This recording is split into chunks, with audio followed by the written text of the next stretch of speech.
On? Says it's on. Can everybody hear me? I'd like to welcome you to the Sunday portion of our event. I'm Wade Adams. I'm the director of the Center for Nanoscale Science and Technology. I've actually been at Rice a year and 4 months. Where's Rick Smalley? Back outside. Well, had a little joke. It seems like only 5 years, but I could tell you more detail about the Center for Nanoscale Science and Technology this morning, but I won't. I could tell you that we're probably the first university nano center in the country, that we're arguably and probably the largest university nano center in the country, although Purdue is now making noise about being 8 more faculty than we have. We're actually up to 87 faculty out of 225 in science and engineering. We cover all the departments in science and engineering, and we've even had people from economics, the business school, philosophy, and religion to the Nano Center. And that's one of the four thrusts that we have. We do a lot of work on single-walled nanotubes. We do a lot of work on nano vivo, or nanobio as some people call it. We do a growing amount of work on nano and energy. And we do have an interest in social and ethical aspects of nanotechnology. But I won't tell you all that. We also are one of the 6 NSF centers. We're the only one that has a focus on biological and environmental nanotechnology. And we're the only one, I think, that has their own logo on water bottles, too. So we're here today to get into more detail about nanotechnology and energy, not so much nanotechnology as the barriers and problems facing us across all the sectors of energy that we could imagine when we put this meeting together. And so you're going to hear a lot about that. You heard a lot about the problems that we face in terms of adequate funding for these activities. Of the $120 billion federal budget in R&D, there is only $847 million, that's my prejudice, only $847 million for the National Nanotechnology Initiative. And of that money, the NNI tallies only $1 million at the National Science Foundation on basic research in energy, $2 million in the DoD, which is related to basic research for energy. And if you discount the infrastructure at the DOE with the nano centers, the DOE is only putting $10 million into basic research in nano for energy. So that's a grand whopping total of $13 million from the federal government for basic research in nano. And I think we've heard figures yesterday that we think the number ought to be somewhere around $10 billion a year, so we've got a ways to go. By the way, there is a grand challenge in energy as part of the NNI right now, one of the 9 on efficient energy conversion and storage. But let me tell you that the grand challenges total in 03 only $10 million. So that's not a whole lot of money. So we're looking to see whether we can make new grand challenges in the NNI and advocate for substantially greater funding, or whether we ought to go after some kind of a new initiative federal government-wise. Well, I'm also going to tell you that the problem's already been solved. If we could have the first slide, Katie. My wife found the solution for us a couple weeks ago in the checkout lane of the drugstore.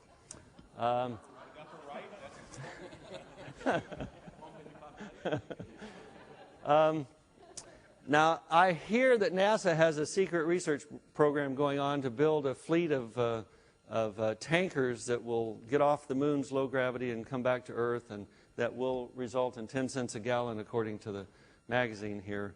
There's really no ice on the moon. There's 2 trillion barrels of oil on the moon. Well, why stop with the moon? Let's go intergalactic. The next slide. All we need to do is find the right galaxy out there somewhere with lots of oil on it, and let's go intergalactic. Now, I think Richard Russell yesterday alluded to this. The next slide really sort of sums it up, that it's probably time now to start developing the technology, not to deflect an asteroid, but to start working on our basic research in nanotechnology. So I'm going to get off this segue and park it over here. This is my own personal commitment to energy efficiency. And we'll get on with the show.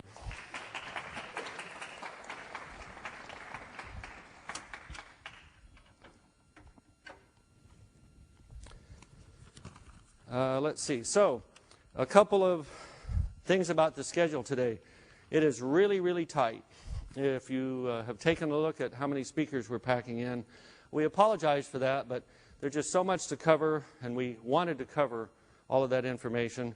So we're going to really stick tightly to the schedule, and we have this countdown clock for all the speakers that's going to give you 15 minutes, and that saves 5 minutes for questions. So at the end of the 5-minute discussion period, all power to the building is cut. So we will hold it on time. If this afternoon's speakers are here and haven't given Katie, who disappeared, Katie's over here, your presentations, please do that whenever you can this morning or at lunchtime to make her life easier. And we do have reserved seats down front for the speakers. If you're a speaker sitting in the back somewhere and like to get a closer view, come on down. And lastly, we're going to save a lot of time by not giving people introductions. We'll simply tell who's the next speaker is, and you can read the impressive bios in the program, and we'll press on with that to try to save as much time for discussion as possible. And of course, now I don't have a program, so I don't even know how we're going to start. We'll start with fossil fuels, and we have Wolfgang Schollenberger, sorry about that, Roger Anderson, and Lee Estep. And there will be a panel. Each of the three is going to say a few words, 15 minutes or less, and then we'll have a 15-minute panel discussion at the end of that. Good morning. Thanks very much. My little contribution is that I don't have a car, and my wife doesn't have a car since where I live, but so we live in London, and I live only 58 seconds walk from the office in St. James's Square. But nevertheless, I think it's a small contribution. I find myself in an interesting spot because I'm representing BP. We heard yesterday Beyond Petroleum, as some say, for BP, what it stands for. And here I am talking about good old-fashioned oil and gas. And that is kind of interesting because we are very deeply in thoughts and actions beyond petroleum. We are thinking deeply about hydrogen. We are one of the largest solar panel manufacturers in the world. We have a refinery that has wind as a contribution to the electricity generation, and so on. Nevertheless, just in case that some of those new sources are not ready in time in an economic way, I think it's good to fall back for oil and gas. Of course, we have to do this very responsibly, and we have to be aware that this emits CO2. So with that, I go very quickly in what we are using oil and gas for right now. Some words about the efficiency. Then I will get into one of my favorite themes, how much oil and gas is there anyway to be found in the world? If you listened yesterday to Matt Simmons, you got a taste of that. And then in broad brushes, I will put up a framework of what oil and gas exploration and production means and where nanotechnology could come into the picture. And in the end, we will talk how we get over the valley of death that any new technology and any new invention really has to pass through, and I think nanotechnology is not exempt from that either. So this is what oil and gas being used currently, but that you see that transportation is the dominion of oil. Stationary uses like industry, domestic, agriculture, oil and gas have a pretty good share of that. Electricity, that is King Coal's dominion. Absolutely, despite that what we have heard about gas-fired electricity plants on the drawing board and in construction in this country, worldwide, coal is the main source for electricity generation. And then, of course, there are a few other uses. But what it all ends up to, that oil and gas satisfy 63% of world's primary energy needs. Now, you can come to sustainability from different ways, and that may be extremely alarming to sustainability. And I would agree that we have to be concerned about it. On the other hand, what it means is you cannot pull the carpet under oil and gas because the world wouldn't run without 63% of its primary energy. Little other way to look at all that, it's of course also what we do from whatever energy sources. I think we still do in a very wasteful ways. I'm not going to explain the details of this picture, and we can discuss whether it's first cycle waste or second cycle loss or whatever, something that the Lawrence Livermore National Laboratory via consultant has let us see. But you see, for instance, on coal, how ineffective the energy conversion to electricity still is, and all that is, of course, of great concern. And also, gasoline-powered and diesel-powered automobiles are not the best in energy efficiency and conversion, too. We heard yesterday Professor Smalley very rightly said we cannot save our way to prosperity through to the saving of energy efficiency. But I think this graph shows us there is an awful lot to be gained on the efficiency side in the entire, if you look at our energy cycles from the source to the use. A way that you normally don't see represented in the oil and gas that we use, in this case the oil, well, where does it go to? Well, again, it goes, of course, a lot to transportation. It goes to home and workplace, industrial, which is mainly process heat, electric generation, and chemicals. And the same graph for gas. You see here the home heating and the workplace heating and cooling and air conditioning and cooking and so is a big thing. Industrial process heat is a big thing. Electric generation is certainly increasing. And chemicals is not all that big. Now those are 95 pictures, 95 data. It has grown a little bit, but it's in principle still there. And sometimes we find it surprising how it is. It also means you couldn't run an oil and gas industry on chemical feedstock only. I mean, that would not fly for us. Energy trends. I think one thing very clearly came out yesterday again and again, and I think it will be with us all the time today. There is one trend very clear in our energy sources. We go from carbon-rich and hydrogen relatively poor to hydrogen-rich and carbon-poor, maybe carbon-zero fuels. And that's just what that shows a little bit. But generally, that is one trend, since the Industrial Revolution. That is very clear, and it will continue. And in our opinion, it will end in a hydrogen economy. The question is, the big dilemma that we often have is, when? The dilemma of the when. I think that's something we need to keep in mind and think about it and so on. So going back to oil and gas, this was interesting. I had some freedom. At the time when I was running R&D in Amoco, and as we were required by BP, I had this paper on the desk, and Amoco gave me the approval to publish it, and I didn't have to ask BP yet for permission. So this way, I think what is an interesting, provocative paper has been published. Normally, an industry source like me would never be allowed to publish something like that. But here we are. And what I looked for is how much oil and gas is there in the world anyway, and the good answer is it depends. How much do markets need? What price do they want to pay? Now, I cannot talk about price. That is a taboo as well as an industry representative. But what I can tell you is what I did. I put oil and gas together. I looked at hydrocarbons, as Joram Shoram showed us yesterday. Look at the hydrocarbons. Because of convertibility of gas into products and functions that oil has traditionally performed, and also vice versa, you can really look at hydrocarbons as a whole. And then basically, being a geologist, I did not come like Matt Simmons from the supply side. I know the supply side, and I know there is a lot.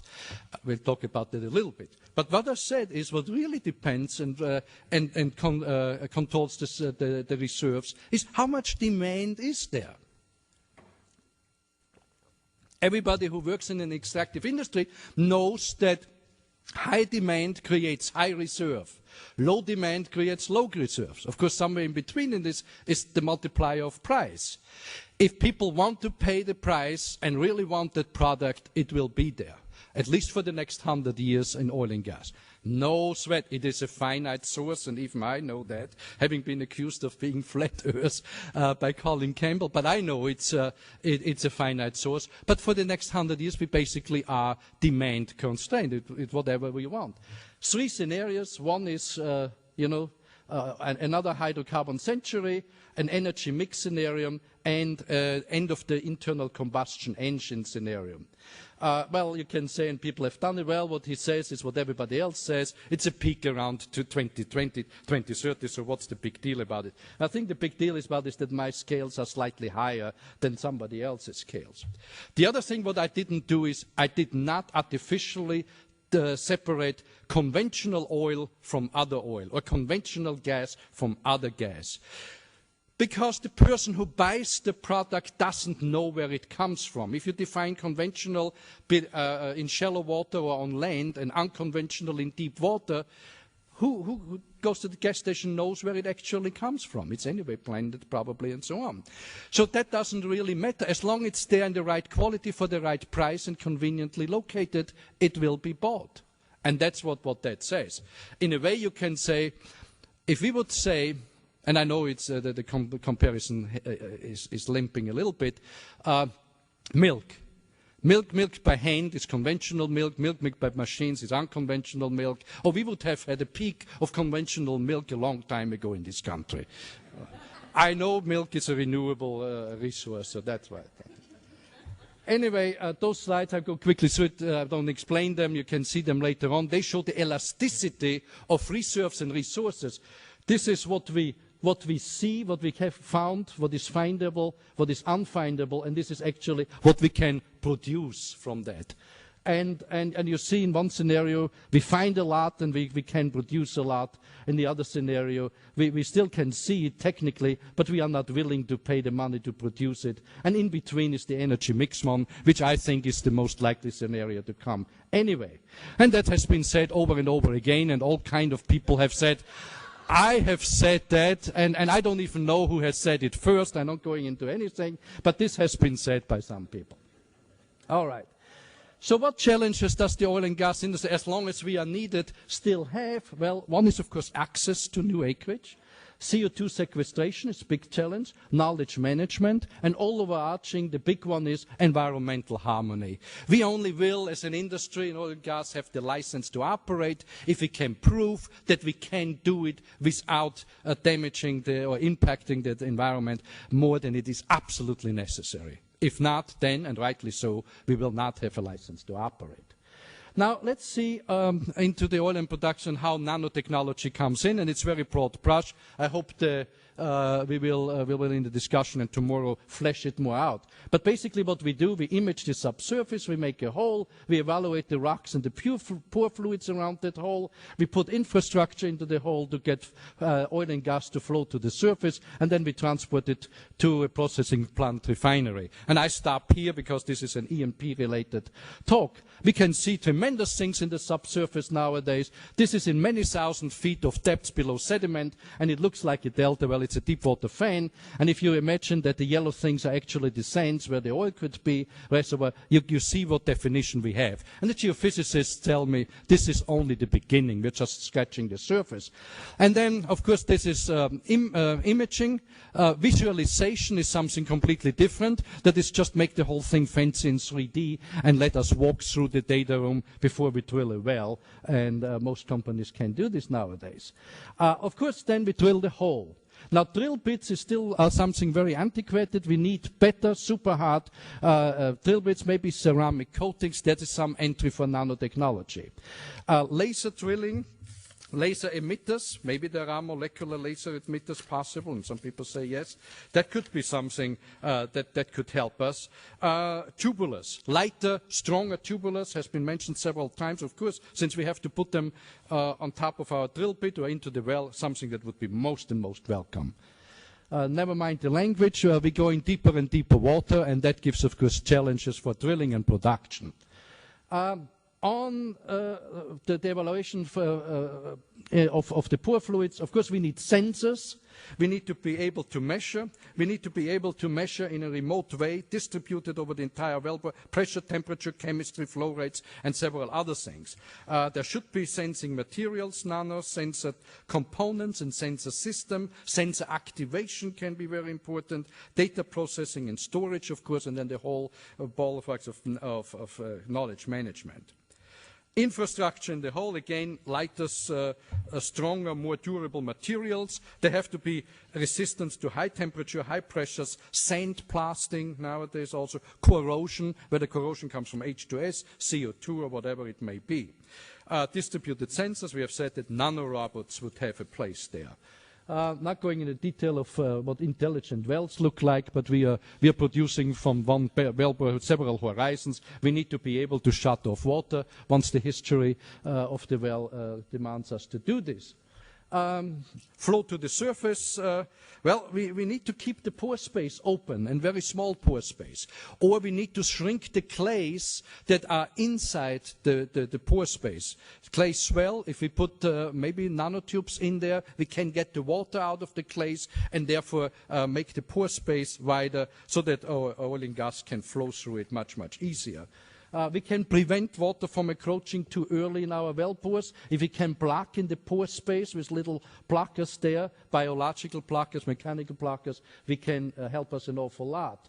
Intelligent pipelines, if we could get in transportation, if we could get coatings that can sense what is inside, coatings that can also measure the stress of the pipe as such. Again, nano coatings could help us very, very much in that. Those are just some ideas. Now, one last thing, E-field. E-field, the idea is to combine deep looks into the markets with deep look into the reservoir and have the right hydrocarbon product ready when the market needs it and where profit can be maximized. This is a whole piece of knowledge management. If we could store information that is in this system on a molecule and help us just to manage our knowledge better, that would be great area for nano.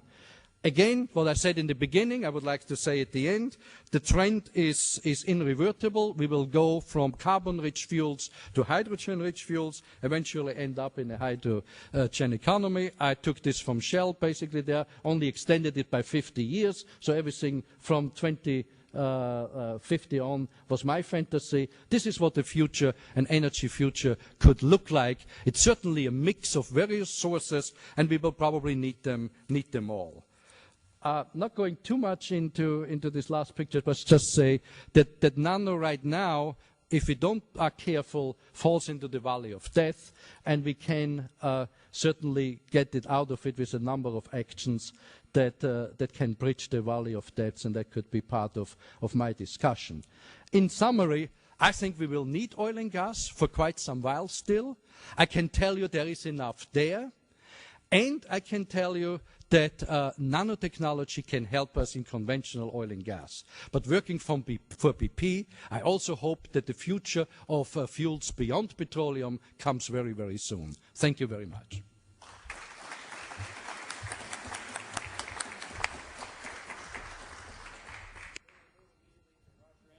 Columbia. That was an excellent segue. Can I use that to speak from? That would be cool. Well, I'm going to wander around. That was a really excellent introduction to where I want to pick up the discussion on. Specifically, I want you to start thinking about the energy economy of the future as being electric, the electric age, not the hydrogen age, not the natural gas age, not the oil, not solar, not wind. Everything is being converted to electrons. Next slide, please. And do I do that? How do I get them to go forward? I can't wander around, can I? Now where? Here. Okay. Excellent. The future 50 years from now. This is what we want the world to look like. Zeroing in on Africa because that's the place that needs these electrons more than any other place. A vision of the future that has its largest city, Timbuktu, with 15 million people and skyscrapers and freeways and traffic and all of that mess. Our problem is to deliver those terawatts, to get there. All of the fuels deliver the terawatts. They don't deliver oil or gas or BTUs even. And we can see that already. The economy is consistently showing electricity growth over time. and electricity growth tracking gross domestic product increases in country over country over country in the world. How we fuel that is not the problem. I mean, it is, of course, a problem, but delivering the terawatts is the problem, as was said yesterday quite eloquently. Now, that's going to be an interesting problem in the future. The extrapolation into the future of these numbers was a linear projection, and electricity consumption has been significantly nonlinear. There have been two big events, and probably three. If you don't count lights and motors, which Edison started the whole thing with, there's been a major event of increased consumption centered around Houston, Texas, and the invention of air conditioning. Is it true it was invented here? And then computers and the internet about 1980. By the time we figure out these hits, notice, by the time we figure out these hits of increased electricity consumption, they've already peaked. So we could well be in another one that is related to nanotechnology, and we don't even know it yet. Well, seriously, what I think is the key to this nano invasion of the future energy business, electrical energy business, is what we at Columbia call innervation with an I. It means the human nervous system, obviously, but we think it has a major connotation in computer science of the future. It's a combination of Larry Smarr's digital convergence world, in which you have a pyramid of activity, and I want you to particularly pay attention to his bottom, his base of sensors and sources. I think that's where nano is going to make the major change in the way energy efficiency allows us to deliver those terawatts that we need, where we need them, and when we need them. And then that digital convergence combines with a whole lot of things, business things that you can do with this innovation. Once you have the system with nerve endings on it, data coming in, sort of the ultra SCADA of the future. Everybody knows SCADA, but nobody really knows or has allowed their mind to wander to the ultimate SCADA, sensing every aspect of the mechanism, like our human body does now. Well, as Richard Feynman, as usual, even before he died, was on to this nanotechnology opportunity, and his major quote that everybody knows, plenty of room at the bottom. And I want to emphasize that, because what that will allow us to do, this is the vertical hierarchy of the energy business, whether it's oil, gas, electricity. You start with fuels and the delivery of those fuels, scheduling, supply chain, and end up at the top with business decisions and directions. It's the problem we've always had are silos and vertical integration of this system. We're very bad at that. What innovation allows you to do is to put these business and engineering disciplines onto silicon and place them out in the field to do it in spite of the humans. I don't want to say in spite of, I want to take that word out, to assist the humans. So the first reaction, of course, is this is another lean and mean event where we're going to fire all the people in the world, and we're going to be 1984, and we're going to innovate everything with computer chips and nanocomputers, and we're not going to need people. That is not what we're talking about. That's the worst case of the worst case scenario you could think of. We like to talk about it at Columbia as decision support. That's a cop-out also. But stay with me for a minute. There's two big things that embedding these controllers in silicon or in whatever, let's call it nano for this conference. Let's embed them in nanocomputers and put them in everything. It allows those devices to do what mathematically are called real options on real things, a Wall Street term that has not... how many of you people work for companies that are net present value companies, NPV? NPV and real options are totally incompatible with each other. So I'm proposing that once you have this kind of innovation, the future business model will be one of real options and not of net present value. That's a significant increase in your ability to invest in the future. Now, let's look a little bit more about this plenty of room at the bottom. What we're actually seeing now is a micro world rather than a nano world. The nano world hasn't hit yet, but it's coming. Classic example is smart dust that the CIA has developed for scattering in a place like this room, identifying the cadence of footsteps with the people doing those footsteps and recognizing the footsteps of somebody who is not known to the computer being in the room at this moment. Well, you think that's gee whiz stuff. What it requires is every widget knows the real options, and we like to call them micro options. So, or maybe even there will be something called nano options. Everything geolocated, everything peer-to-peer, and these things have a dream phase. We haven't yet had a pump out in an oil field dreaming. What is dreaming? What is the mind? What does the innervated human do with dreaming? Just store that for a few minutes. Now, this is for the website. It turns out that real options have deep connection to both physics and nature, and there's a really solid base of mathematics behind this. This is not something that you easily do on the back of an envelope, but it is something that you easily do in a nanocomputer.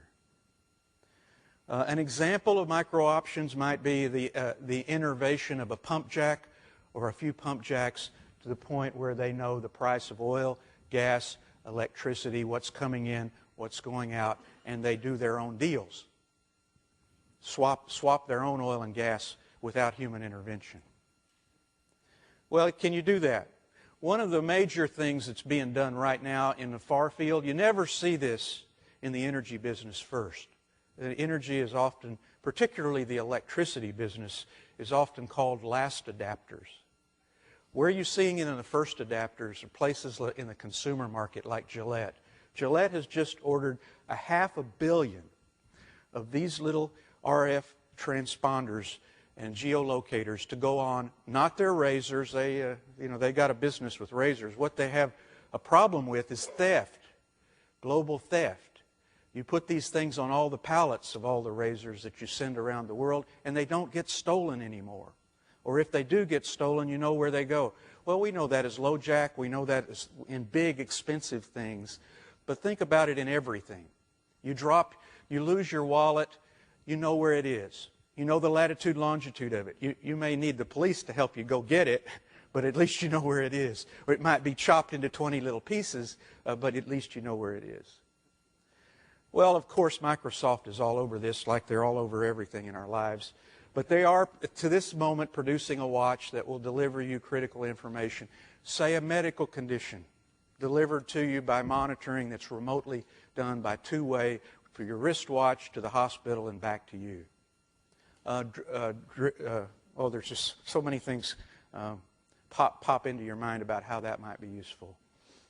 Now, the critical question, though, is how you align this nano or micro innovation with the overall business model and business improvement for the whole system.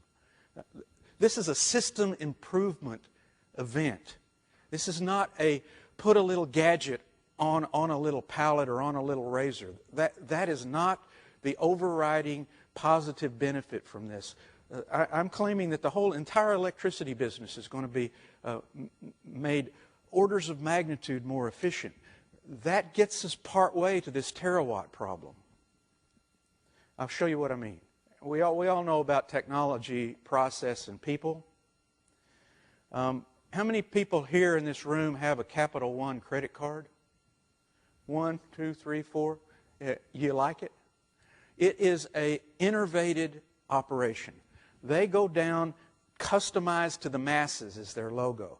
Each credit card is customized to the person's, quote, specific needs that, now careful, Capital One thinks you need. Dangers are always present in these things. But it's the right product to the right customer at the right time at the right place according to Capital One. They have a very interesting learning system, reinforcement learning system that they use to improve the distribution and how they program their credit cards. They use dynamic programming, and they have demonstrated, the reason I'm using this is they have demonstrated business improvement, quantitative business improvement over their competitors. And who are their competitors? American Express, Visa, MasterCard, the big guns. These guys, this scale, which you of course can't read, is delinquent payments on those credit cards. You 3 or 4 people are paying very well. You're paying monthly and you're not part of this delinquency, which Capital One had a terrible problem with, like the entire industry, and until they started using this learning system. They're down at less than 2% delinquent payments, which is extraordinary for credit cards. Reactions from their competitors, and I just gave you the list of competitors. We get mad when Shell or Exxon are late adapters, but American Express, Visa, MasterCard said the exact same things. In the lean management world, General Motors and Ford gave the same reaction when Toyota came in with their version of this exact same learning process called lean engineering. Reaction from the competitors. We're already doing that. There's nothing new here. It can't be done. It's too expensive. The data's not good enough to do this. We're different. We can't possibly be used the same model as Capital One, and it's just too complicated for us to understand. You'll run into that reaction time after time. Put the intelligence on the nanocomputers, and the nanocomputer cannot say that. Okay, let's jump through some energy examples. This is that lean world. Unfortunately, pieces of it that I've been talking to you about that have to do with the people and people reactions and actions has become something called lean and mean. A real problem is, well, you're just going to fire everybody, and this is a mean and nasty thing to do. You have to work your way through that and get to the core of the matter, and the core is dealing with uncertainty. Dealing with uncertainty from a mathematically quantitative way.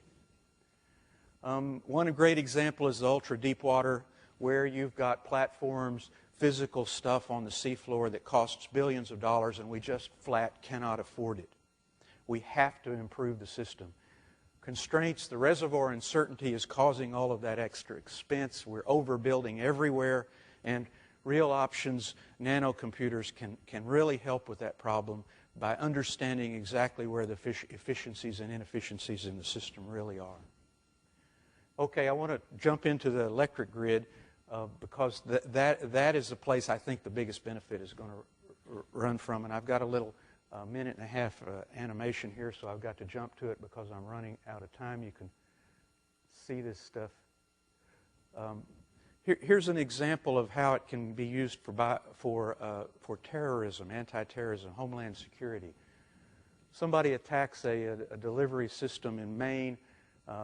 Buffalo goes nuts because the electricity all comes surging toward the hole in the grid. The whole Northeast goes brown. New York City has a particular problem because we have choke points having to do with the waterways. New York City's electricity consumption is the largest in the world. The electric grid itself has 3 or 4 flash points where the transformers shut down because they're being overloaded. You've got a system that is delivering information from the field, innervated information that presently is a SCADA system, but in the future can be a real power flow monitoring system where every aspect of the grid is innervated, and power can actually be maneuvered, moved in and out, distributed. You can develop what we call a decision support threat simulator, a simulator that instead of like Capital One is computing profit, in this case is computing what to do about the disaster. And then somebody blows up a power plant. The power plant going out immediately causes you big problems in the grid. You've got some reserve power that you can kick in, but it's in strange and unusual locations. You have to have this thing monitored and innervated in order to respond to it, or it will all spread to the entire Northeast. Now, that went fast, right? I'm finished with my talk, but the simulation for that event consisting of 2 terrorist attacks, one in Maine and one in Manhattan.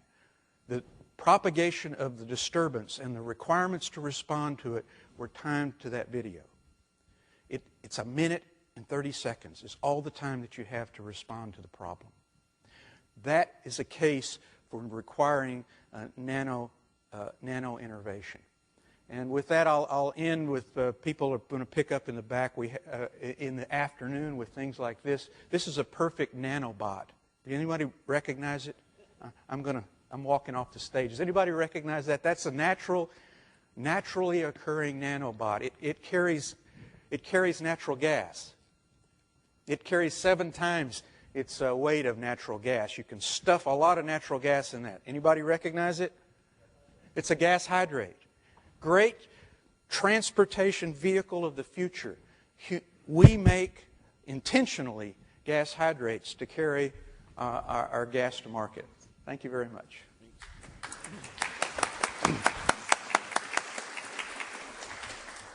Okay, and last in the speaking part of this is Lee Estep from Lockheed Martin.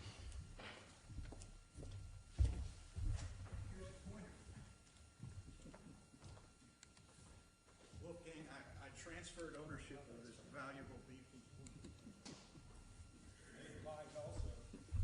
I won't drop it.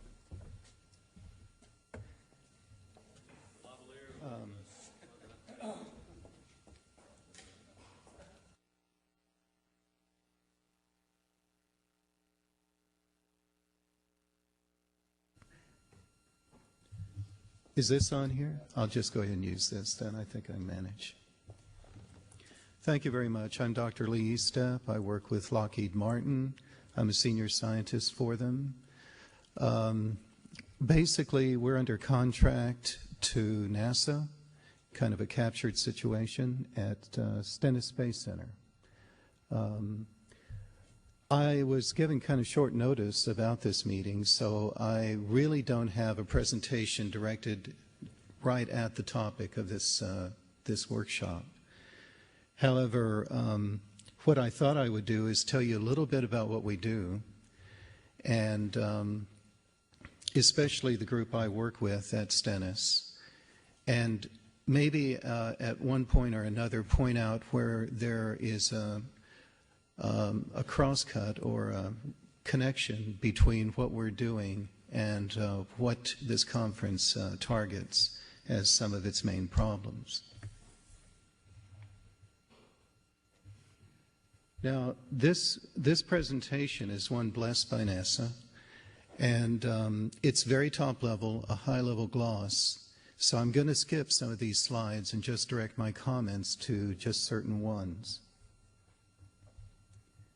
As you see, the overall NASA vision is quite generalized, and the mission basically has several components. First of all, it's obviously a scientific understanding of the problems concerning the globe generally, all relating back to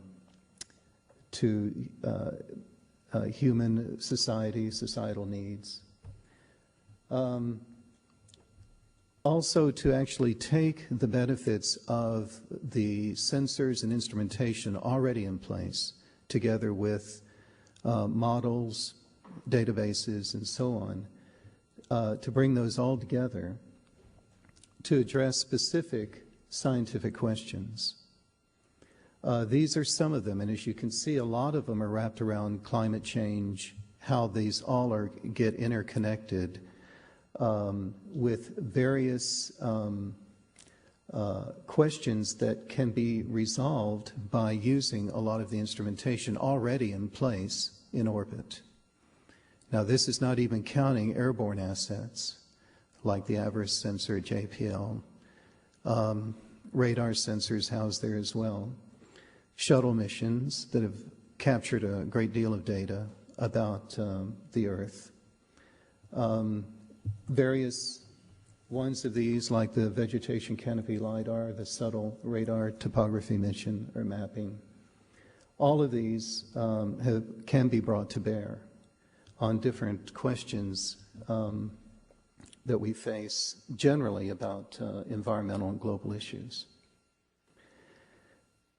There is some discussion in Roger's talk about decision support systems, and this is certainly one area where NASA is strongly involved to not only identify these systems that have already been put in place, for example, awards, AMIS, and those, to validate them, to actually see how good they are in doing the job they say they're doing, is certainly one of those. And then once validated, to actually use data and models interactively to actually support and use these systems, and then their output fed to policymakers in municipalities, county, state, and federal decision makers. There are broadly 12 major application areas that have been highlighted by the group I work with. At Stennis, there's basically two NASA components. One handles all the rocket testing. There are huge rocket stands there, and all the shuttle engines are tested there prior to going to the Cape by barge. And a lot of commercial rocket testing is done there as well. I can attest to the fact that some very strong rocket motors are indeed tested there, because the whole building shakes as you work sometimes. The whole area around Stennis is a huge buffer area, because if there is an accident, NASA doesn't want to get gigged legally. So the area is like a huge piney wood forest that's a big nature preserve, basically, deer, wild turkey, and everything roaming around the area. These 12 national applications, we're not limited to these, but these are certainly some of those areas that are really targeted by our group, which is the second half of the NASA contingent. It's basically ESAD, and what ESAD represents is the group that is the lead for applications research and development for NASA. And these particular applications are the ones that we tend to focus on. However, there are others that we're actively involved in that don't fit conveniently in any of these categories. For example, archaeology. We're using remote sensing, and that's what we do basically at ESAD, is we're using active passive sensors of various sorts to address some of these general application areas. And as you see, one of those is energy forecasting, which tends to bear on what we've been talking here at this workshop on. But some of the others, we worked with DOE recently to monitor low-level nuclear waste sites and high-level, and also to transport that to commercial landfills to monitor them for leakage into waterways, so on. Agricultural competitiveness, that's a big area we've been working on. Disaster preparedness and community growth, there's a link there. I've been involved in hydrologic modeling of Brownsville and Austin with David Maidment at UT Austin and the Center for Space Research. Water management, an important topic. If you remember, after energy, there's water and food. That gets back to agricultural competitiveness. There's a strong link there because of the irrigation needs through a large part of the country.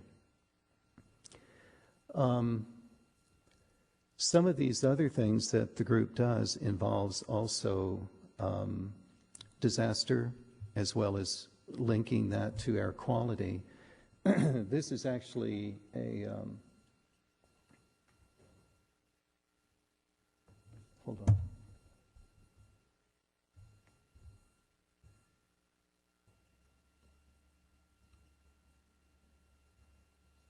This is actually a short AVI. This is so sensitive, I can't hardly.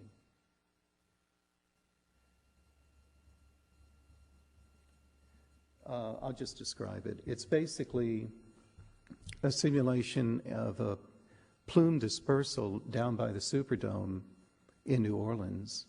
There's a short AVI here that runs on this.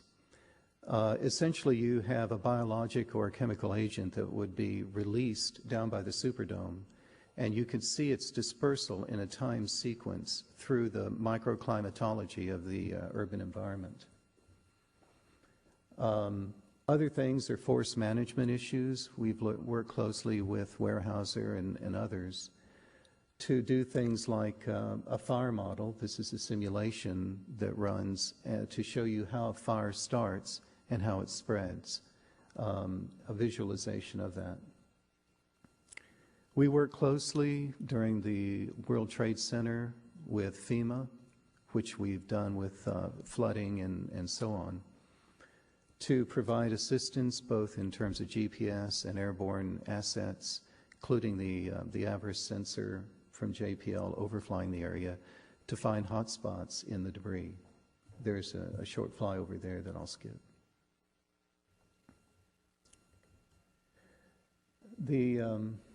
This is running on a CD, by the way, so it takes a little time.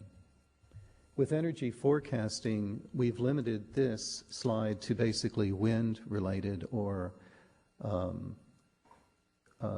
alternative sources of energy.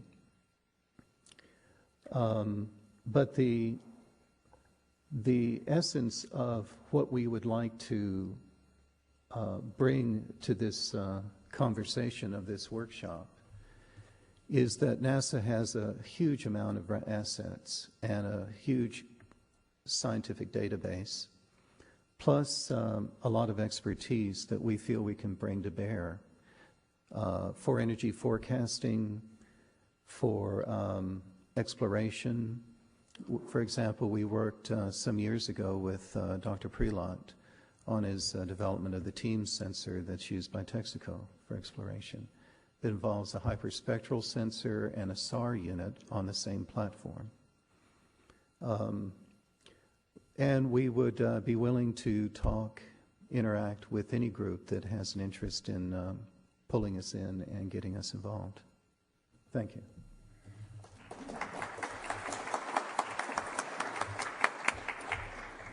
Great. Pardon me, if we could get the three panelists to come up, and we'll take a few minutes for questions of the panel. I think we'll actually be sliding the schedule right at 15 minutes, so we'll take a little less time for lunch. So open the floor to questions. We have a roving mic. We have a roving mic person. Or let's start just by speaking loudly in the back first.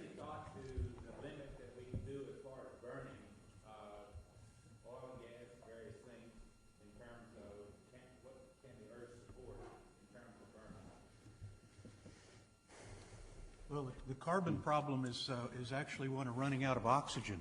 You put too much carbon in the atmosphere, we'll run out of oxygen. There's your limit.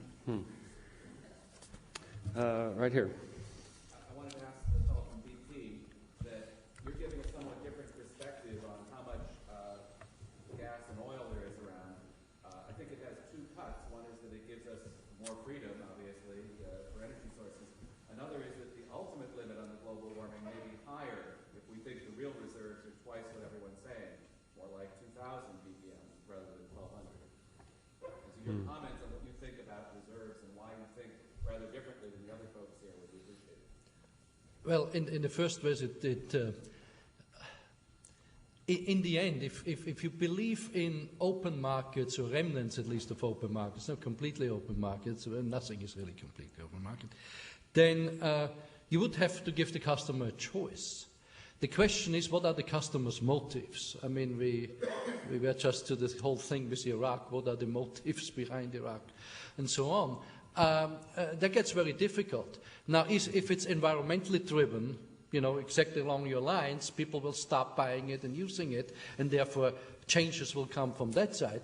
If it's security of supply driven, the reaction may be different, the limit may be differently, or if it is driven by the fact, well, where does the money actually go to, and what happens in the society where it goes. That may all come to different levels. In the end, I think we have to be sensitive what the market wants, try to detect what the market wants, but there may be different motivations. So I don't know whether one figure or so would ever come up. I have one sentence to add to that. At Columbia, we feel this problem is being posed in the wrong way. We need those terawatts of power for the globe. It's going to have to come from fossil fuel burning. The problem is really how to get the CO2 out of the atmosphere, how to take it out of the air, not keep it from going into the air in the first place. I would agree with that. I think if what we can take out at the beginning of the process is much better than carrying it through all the entire process. So you come to a source, a different source, or if you go with a source that emits CO2, try to take it out as early as possible. I think you just disagreed with each other, saying you agree. Let's go over to the left side. We'll review the transcript. One question that's always bothered me, no one addresses, is the normal biological way to take carbon dioxide out of the air is the plants take carbon dioxide out of the air. Plants are nutrient limited rather than carbon dioxide limited. Otherwise, the carbon dioxide would be increasing. Is there any model that says if we were to increase the nutrition available to plants on the planet, that we could, recapture much of the carbon dioxide? Yeah, that's actually true. The problem is the time lag. So the forests will take over, but it'll be 150 years from now. And we'll be gone because all the oxygen will be gone by then. The feedback loop is tricky. It has a time lag in it. Back here, right? Yes.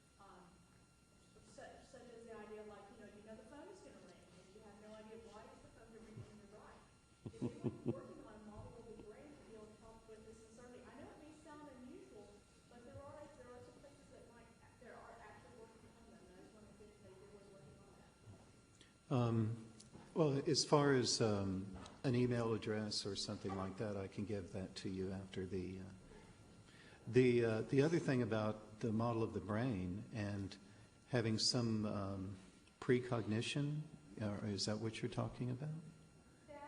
Where you expect the phone to ring and the phone rings? That's sort of the extreme model of it.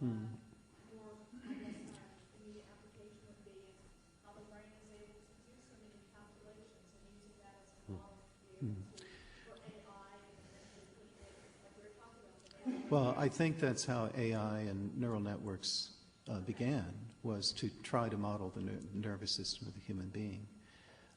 And sure, that's active research that's ongoing at various places. We have NASA, for example, funds advanced research centers and RESACs, they're called, and some of these are actually involved in doing that.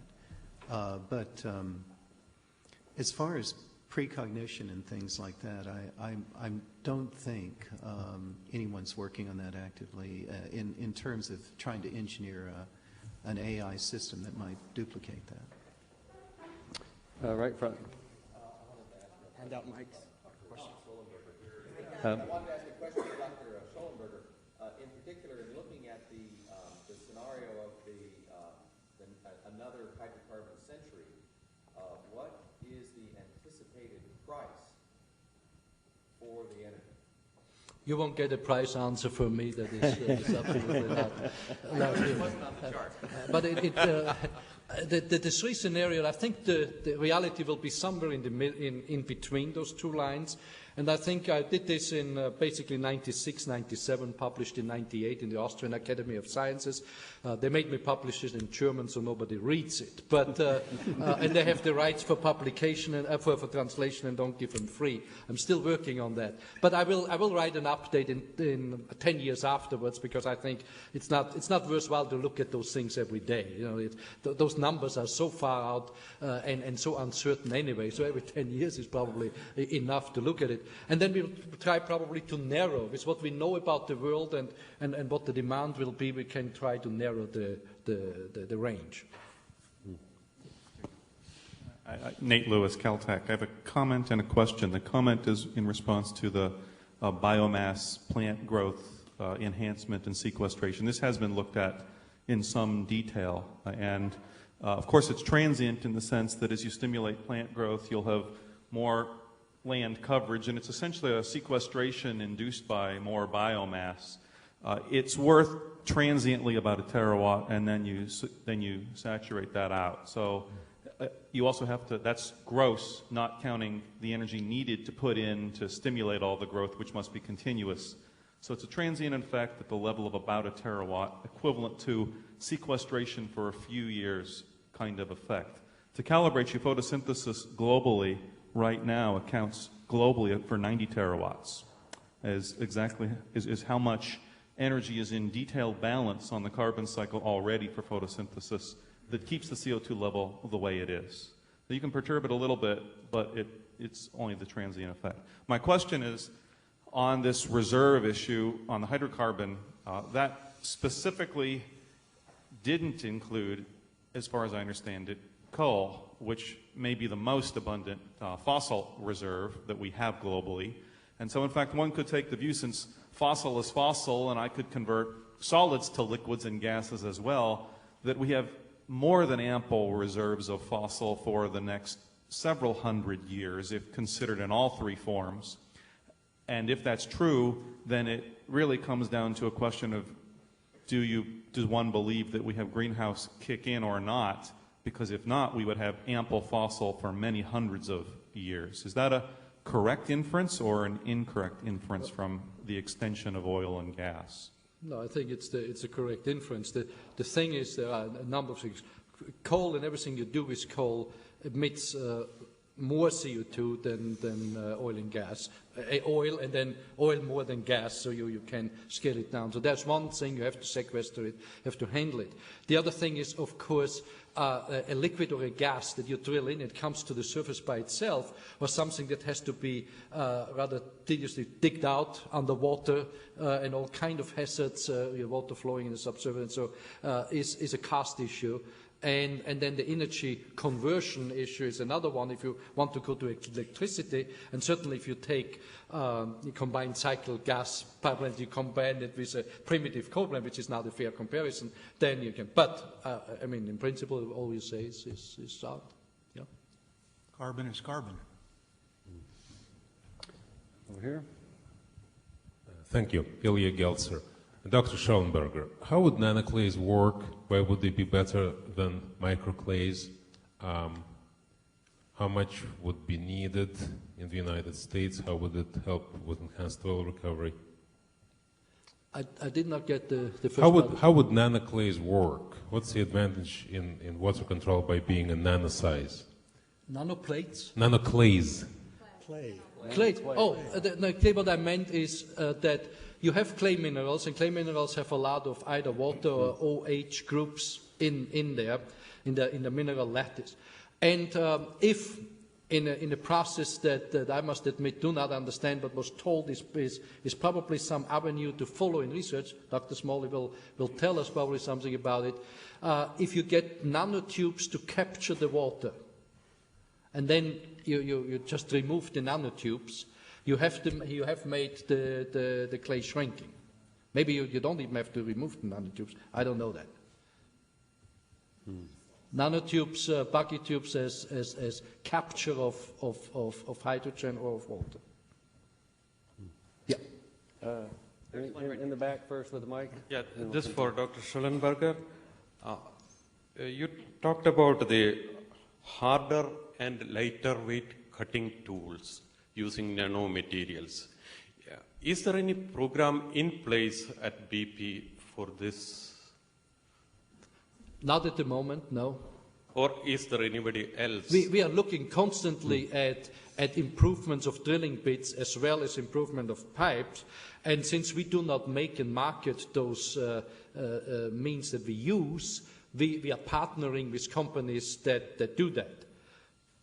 But concerning carbon tubes or so, we are not actively. Amy, do you need the mic? Oh, great. My question is this. Part of the big factor, I guess, in recovery of oil is whether or not the rock is porous or not, right? So we have a lot of oil that's someplace where we can't actually recover it. Is there something that you could imagine in your mind that would be, you know, we stick a nanotube through these rocks or something like that, having a smaller size that might make a difference for permeability? That's a question for Dr. Schallenberger. And for Lee and Dr. Schallenberger, how much difference would it make in terms of improving remote sensing in terms of exploration success? And could that possibly mean that we have more reserves than we think, or you think we really pretty much know the map of the globe? I go to the first one with the expansion of what we could do. I mean, those are dreams. They would have to be investigated. I think what we really have to focus on is to get out of the valley of death as far as nano and maybe conventional oil industry goes, because the engineers and geologists and geophysicists who look at the things are not thinking nano currently. First step would be make them think nano when they search for solutions, and then we will come closer to that. So that's not a very precise answer, but I think that's what we need, what we are here for the next couple of days. Remote sensing, I leave to my colleague from NASA. Basically, I'm located out in Midland. As some of you may know, that's an area really rife with oil rigs and pump jacks. And I see drilling out there all the time. So there are some active exploration activities apparently in that area. The use of remote sensing has been pretty well validated for finding new reserves, new fields for development. I don't think it's been used enough in terms of some more exotic ways to probe, for example, multi-wavelength LIDARs, to actually look for seeps, hydrocarbon gas releases, Raman-based LIDAR systems that can scan over an area, maybe from a mobile unit, where you think there's a likely place where you may get some hydrocarbon gas release. You can get some very sensitive, down to parts per billion probably, sensitivity in detecting some of these releases over areas you've already targeted by using airborne or satellite resources. So yeah, I think there are some more tools we can bring to bear to help find new fields that could be developed. I would add, you cannot do it alone with remote sensing. There's something else that you need. You either need to do seismic, you need to drill anyway to get it out. It'd be like a first step. Right, and very often in those things it could be the sign towards a big deposit, but in some other cases the little surface anomaly is all you get, and there is nothing below it. But half of all of the oil in all of the old fields in all of the world is still there. Our drainage efficiency has always only been 50% or less, and half of all of that oil in all those old fields is still there. That's another question. That's a question of recovery rate. And despite the fact that we have made progress, but the average, I don't know what the world average is, but I would say it's still somewhere 35%. So that means 65% of the oil is left in the ground. With gas it's better, but in cases still 30, 40, 20% of the gas that is in place is still down there if we can work on recovery. That's why a lot of the reserves that we are the production that we are thriving on now comes from fields that have been discovered a long time ago, because we find again and again ways to get more oil and gas out of it. My feeling is you're gonna get electricity out of those. You're going to find ways with micro and nanotechnology to get electrons out of the ground. Why bring the oil to the surface? It doesn't want to come up anyway. I think that's a good point to stop. We do need to take a break. Let's thank the panel. We will take 15 minutes and reconvene sharply at 9:30.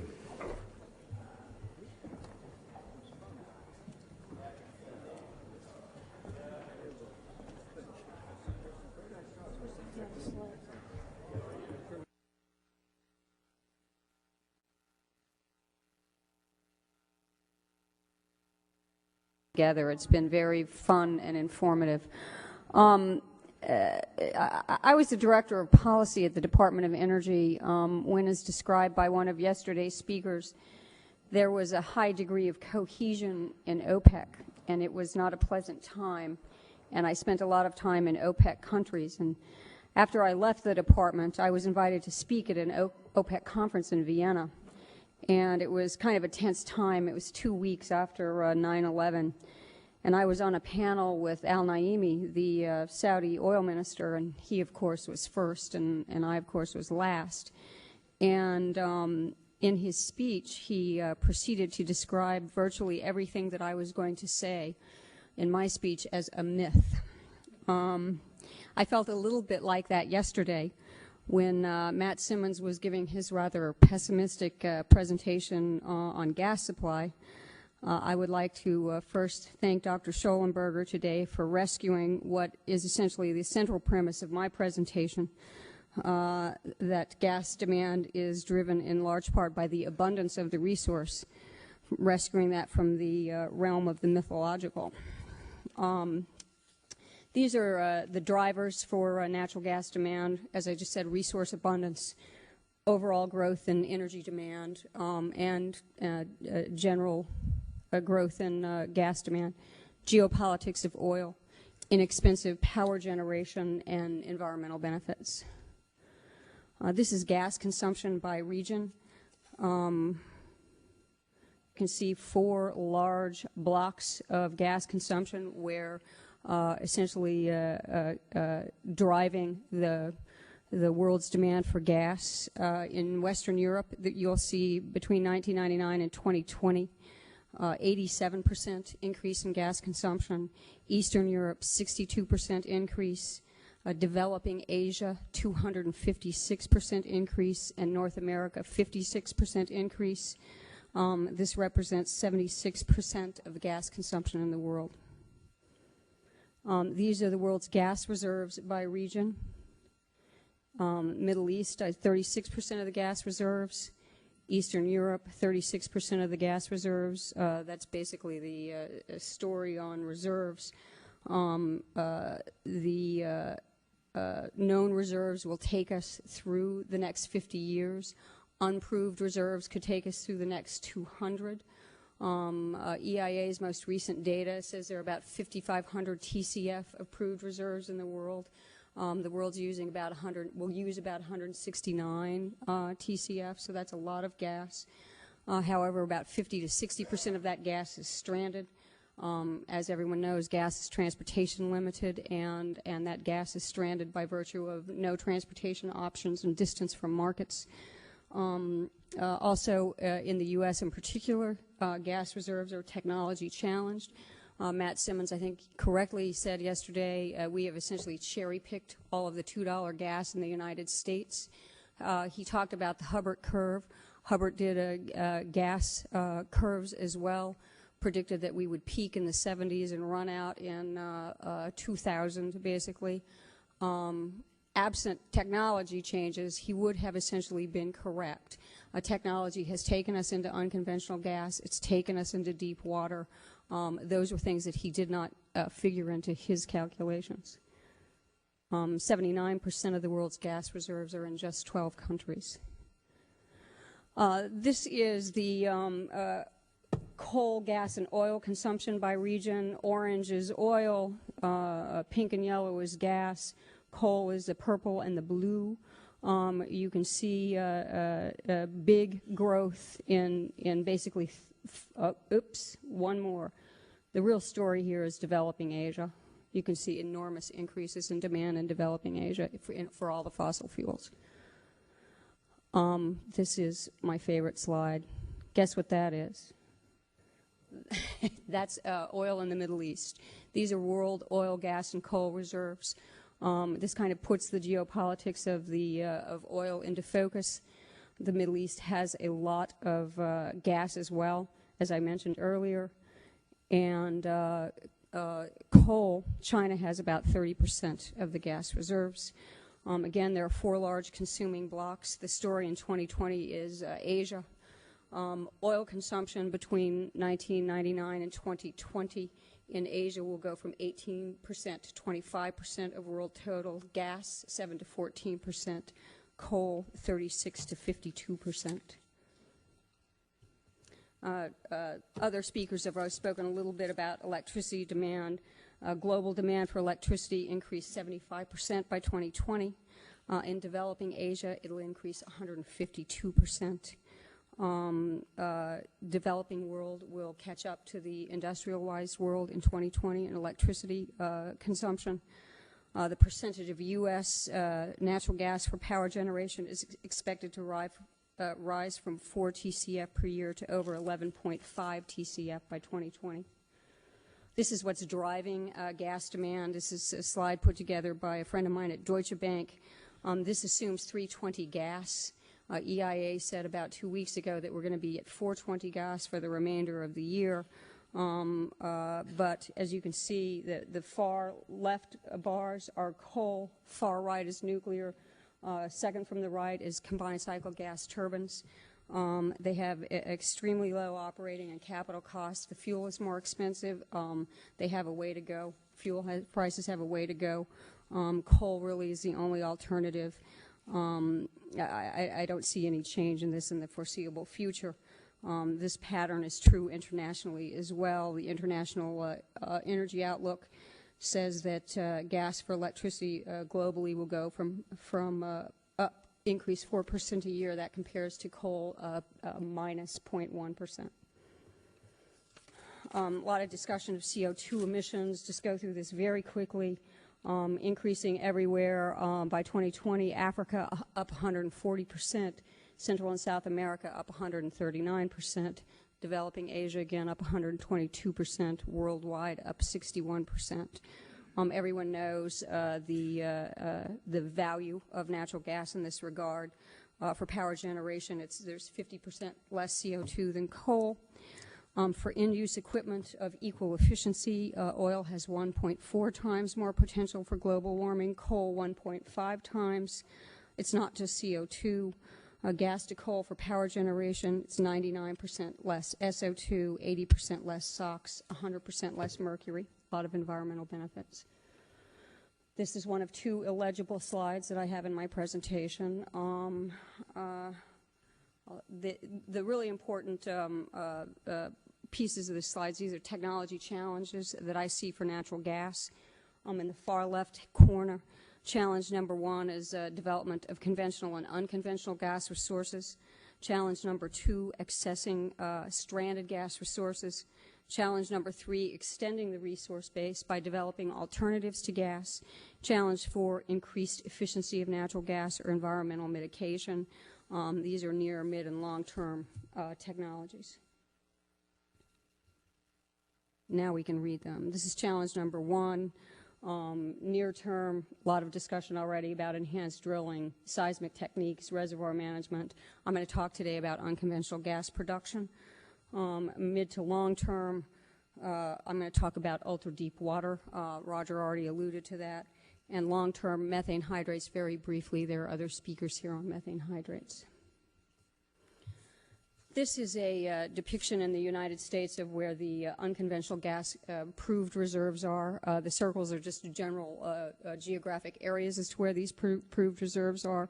It's not an amount. The amounts are reflected on the side. Matt Simmons talked about the National Petroleum Council study that he participated in yesterday. National Petroleum Council encourages strong investment in technologies to develop this resource. EIA in 2020 says that the largest incremental increase in gas supply in the U.S. will come from unconventional gas resources, 5.8 TCF, I believe. The coal bed methane program that has been launched in the United States, 1985, no coal bed methane production. We're now at about 7-8% of our domestic production is from coal bed methane. This has inspired a lot of coal bed methane programs around the world. This is where a number of them are. Canada says they have 280 to 523 TCF of coal bed methane. Australia 100. That's a lot of gas. Mentioned ultra deep water. When I was at the Department of Energy, Dr. Moniz, who's going to speak to you later, directed that we do a technology roadmap of ultra deep water. That is a 5,000 feet or greater of water. We went out and had 6-7 industry meetings. The conclusion is that there was significant gas and oil in the ultra deep water, that we needed to lower the cost by 30 to 50%.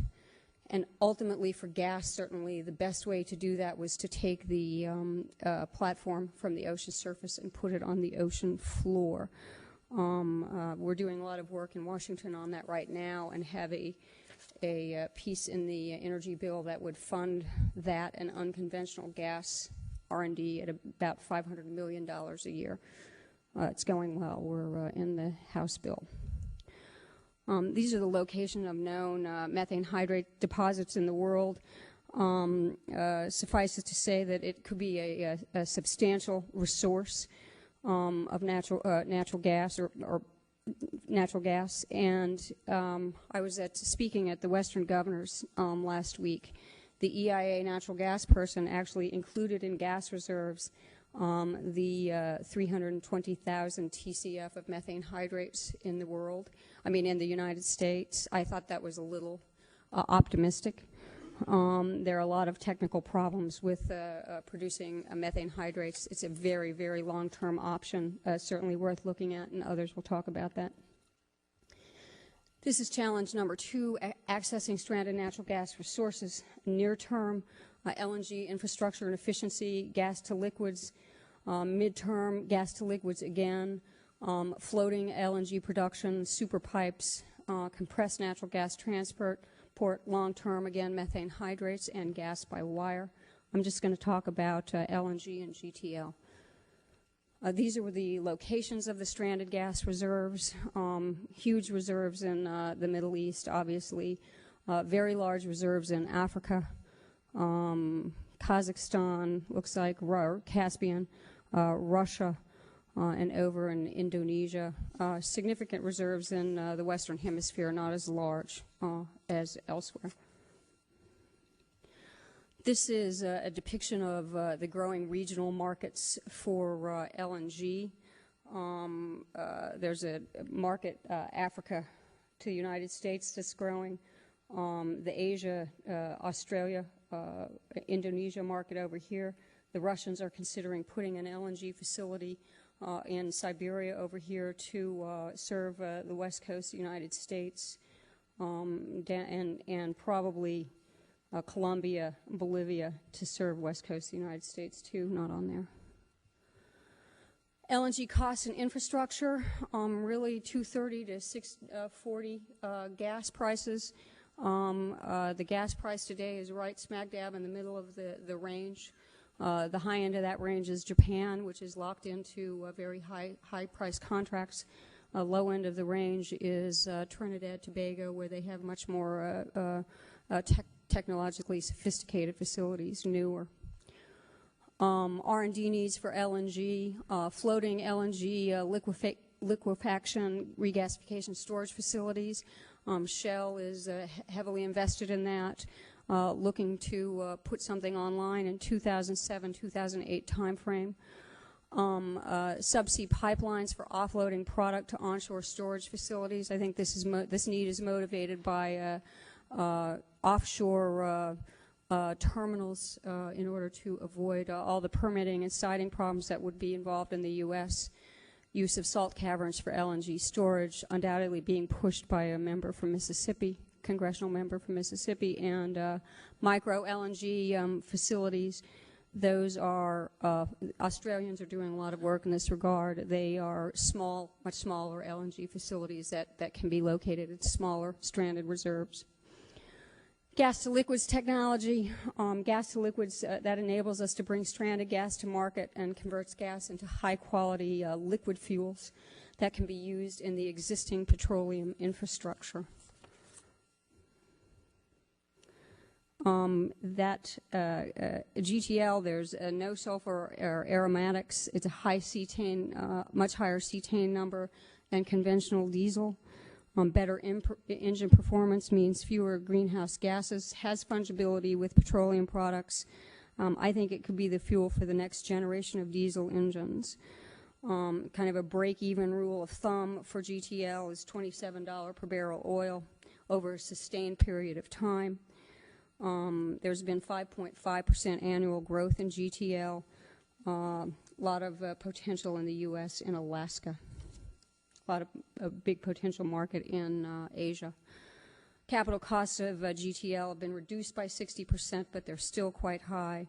Research to address these costs, direct conversion from methane to desirable liquid hydrocarbon. I just met with somebody last week who's working on that. They have a solution. Everybody has a solution to that issue. Catalysis improvements for indirect conversion, plasma technology for conversion into syngas before catalytic reaction, ceramic membranes, and co-location with LNG plants. This is my third challenge, extending the resource base by developing alternatives to natural gas. Near-term wind and geothermal energy are in certain areas commercial. They serve niche markets.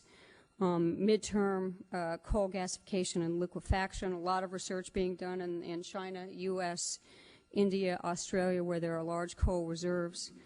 Yesterday's speaker, long-term, he discussed the hydrogen economy. I think it's a long-term option. As Bill White said, probably the most significant challenge is the actual production of the hydrogen itself. I'm going to discuss very briefly enhanced oil recovery and coal gasification. I know it's a little odd to view enhanced oil recovery as an alternative to gas. There are, however, vast reserves of heavy oil in the Western Hemisphere. This heavy oil could be added to the hydrocarbon resource base, reduce the potential influence of the Middle East, and decrease pressure on potential alternatives like natural gas. Venezuela, 272 billion barrels of heavy oil. Canada, 300 billion barrels of heavy oil. That compares to Saudi Arabian reserves, which are around 250 billion. The challenges for producing enhanced or heavy oil, standard production technology challenges, evaluation formations, engineering, new types of completion methods, significant hydraulic fracturing, horizontal and multi-branched well bores, advanced drilling technologies. I would add to that list carbon sequestration and desulfurization technologies. I'm just going to talk about this very quickly because somebody else is going to be speaking about it. This is back to the world's coal reserves, although it's broken out by high quality and low quality coal. The reason I do that the purple is anthracite and the yellow is subbituminous and lignite, is because the gasification technologies are different for the different types of coal. We're working on coal biomass gasification. Our differentiator is a We're looking at low-quality coal, obviously, biomass, and smaller gasifiers, 100 megawatts. And I'll skip over this because other people are talking about it. Challenge number 4, more efficient use of natural gas and environmental mitigation. Near term, we've discussed these: power generation, gas turbines, DG, end-use efficiency. Midterm, advanced gas turbines, large-scale distributed generation, fuel cells. I would put gas to liquids and gasification in that. I know that there are greenhouse gas issues, but there are other environmental benefits: long-term carbon sequestration and super batteries. I want to talk briefly. I like gas to liquids, and here's the reason why. The 3 major auto manufacturers are moving to low sulfur diesel engine regulations in the very near time frame. U.S. is going to go to 15 ppm by 2006.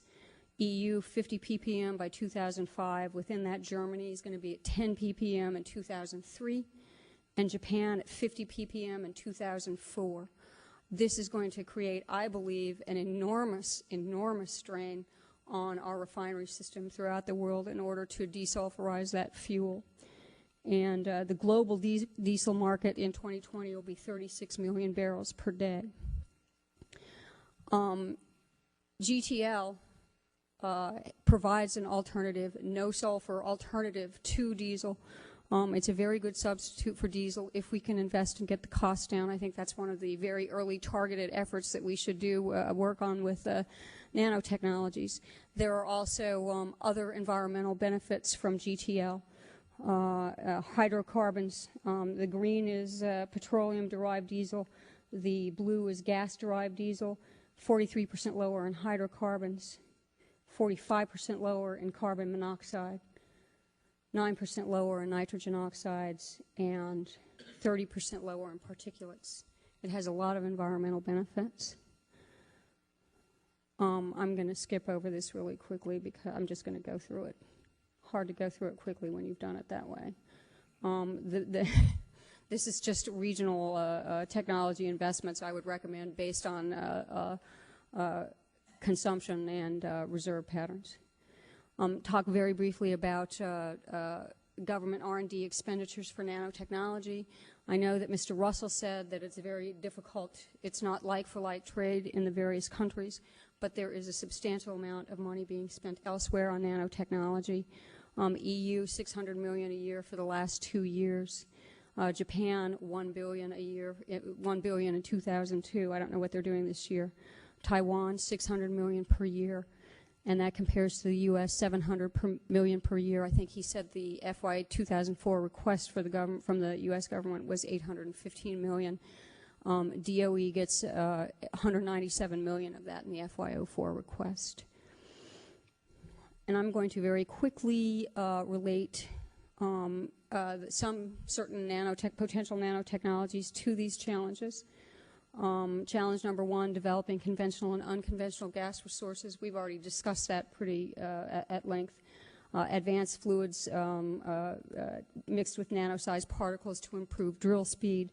Nanosensors for reservoir characterization. Removal of gas impurities via nanoseparation. And nanocrystalline substances for drilling materials. Challenge number 2, accessing stranded natural gas resources. Possible nanotechnology applications, nanocatalysis for gas-to-liquids production, nanoscale membranes for gas-to-liquids production, important in reducing costs, nanostructured materials for compressed natural gas transport. Challenge number 3, extending the resource base by developing alternatives to natural gas, possible nanotechnology applications, nanotubes for fuel cell cars, nanocatalysis for coal liquefaction, nanocomposites for hydrogen storage, nanosensors for reservoir characterization. I would put that in the EOR category, and filters for more efficient ethanol processing. And finally, challenge number 4, more efficient use of natural gas, environmental mitigation. Possible nanotechnology applications, nanocrystals or photocatalysts to speed up the breakdown of toxic wastes. Nanoscale coatings for more efficient catalytic conversion, nanostructure catalysts to remove pollutants and impurities from natural gas, nanocrystalline materials for water treatment, and nanoparticles to remove pollution from catalytic conversion. And Dr. Schollenberger also had a Valley of Death slide. These are the that points came out of a paper, Societal Implications for Nanoscience and Nanotechnology. Their recommendations in that paper to avoid the dreaded Valley of Death.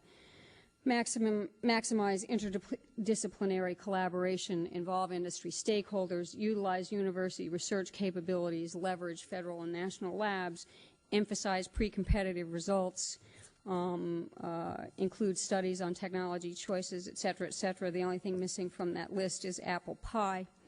What I would say in a little more realistic view of how DOE R&D programs operate is the basic energy sciences and the applied energy research programs at DOE don't really talk the same language. It's critical that they start communicating. I think this forum is an excellent opportunity to start that process. The time from fundamental discovery to market is typically 10 to 15 years. Historically, industry becomes a major player in only the last 3 to 5 years. The U.S. has been providing significant funding for basic nanotechnology research for 5 years, and depending on the specific application, the time is ripe today or within the certainly within the next 5 years to form serious application-oriented partnerships with applied energy R&D programs at DOE. And even more difficult in working with the government is the energy industry. They don't like to do that. So start forming those relationships with energy industry players, a lot of whom are represented here today. That's a good sign. The Japanese view nanotechnology as a means to reestablish their global preeminence in a technology-driven global economy. The Chinese are focused on very practical applications of nanotechnology to energy production. The Europeans are investing heavily in applications of nanotechnology to mitigating the environmental impacts of energy use. Conferences such as this and the roadmap that Amy and the Baker Institute are working on represent the first step in the development of the partnerships between fundamental researchers and those responsible for energy policy and energy production. I think it's very exciting, and I appreciate your time. Thank you.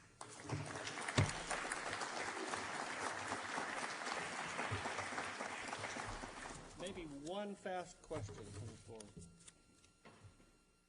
No questions? Great. Thanks a lot, Melanie. Next speaker is Yoram Shoham on geothermal.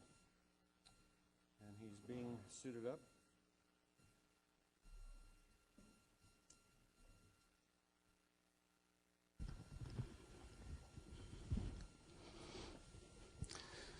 Thank you, Mr. Chairman.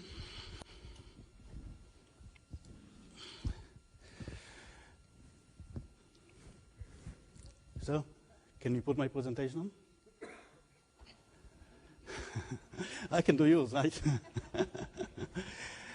Good morning, ladies and gentlemen. That's Sunday morning. Let's try it again. Good morning. Good morning. Okay. You're awake. No, put it on start at the beginning. You're very much down. This is not the beginning. No. Okay, put it in, move up. Okay. Now put it in slideshow. No, put it in slideshow. Okay. Great. Thank you. Okay. You're going to see here an unusual phenomenon, an oilman talking about geothermal energy. And if an oilman does that, maybe there's something to think about. And I hope I'll give you a lot of things to think about. As you see, I even have changed the title of my presentation from geothermal energy to the heat of the earth, or more specifically, mining the heat of the earth. A little bit of qualifier to protect the innocent. What I'm going to tell you is my own personal view. It is not a company paper, although my company views is not that different than mine, since I led the team that started activity in that field. First of all, for those of you who like small number of very important numbers that summarize the sum of the doom and gloom that we have seen, but we'll get out of the doom and gloom very fast, don't worry. Our present consumption worldwide is a little under 120 million barrels a day, oil equivalent, of which about 70, a little over 70, maybe 73, 74, is liquid oil. We expect rise in consumption, depends whom you're listening to about 150 million barrels a day equivalent. But the decline in a decade is expected to reach the producing reserves of today down to 80. And there goes the real important number. We will have to meet up the needs, energy needs of the future, within the next decade, to put on the market, to reinvent, if you wish, another 70 million barrels of oil equivalent per day. That's equal to the entire liquid oil consumption today. So we will have to double our size.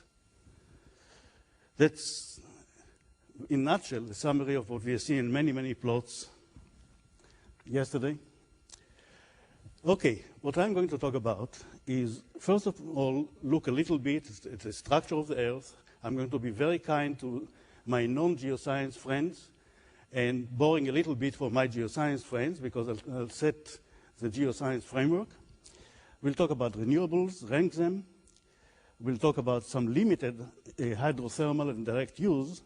But the really brave new world is a brave world of the hot, dry rocks, or hot rocks in general. That's where the terabucks will come from. And we look at the challenges, the role of technology, and of course, nanotechnology. Couldn't resist putting this beautiful picture of a moonrise, it's a made-up picture, over the Earth, and quotes an Apollo astronaut, "Look, no lines." So we are dealing here with a global phenomena which does not recognize lines, but we are used to doing it. Natural resources do not recognize lines. There are many oil fields that go across national boundaries, and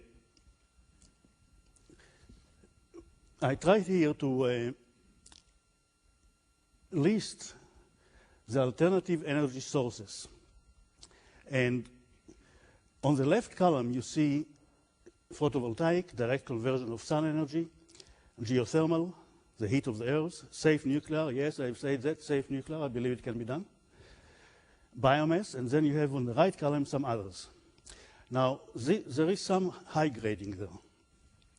The yellow ones on the left-hand column are the only ones that can deliver many terawatts.